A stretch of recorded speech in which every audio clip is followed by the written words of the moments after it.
In today's video, I'm going to teach you how to sign out of Slack on all devices. If you ever lose your phone, leave Slack open on a shared computer, or think one of your logged in devices might be compromised. This is a very useful security step.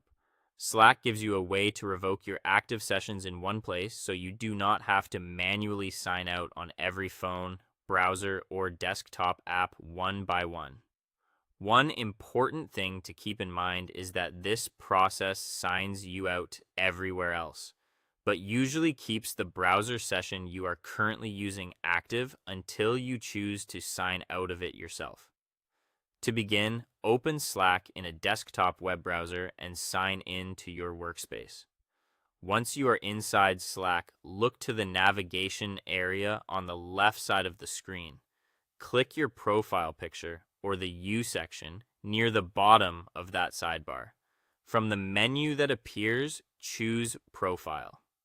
When your profile panel opens on the right side, click the More button, shown as 3 dots. From there, select Account Settings.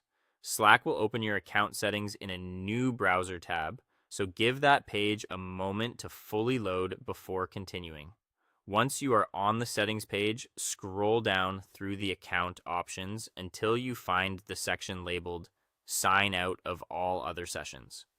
This is the control that lets you disconnect every other active Slack session tied to your account. Before you click anything, take a second to read the notice in that section so you understand that mobile apps, other browsers, and desktop clients will all be signed out at the same time. Now click the red sign out of all other sessions button.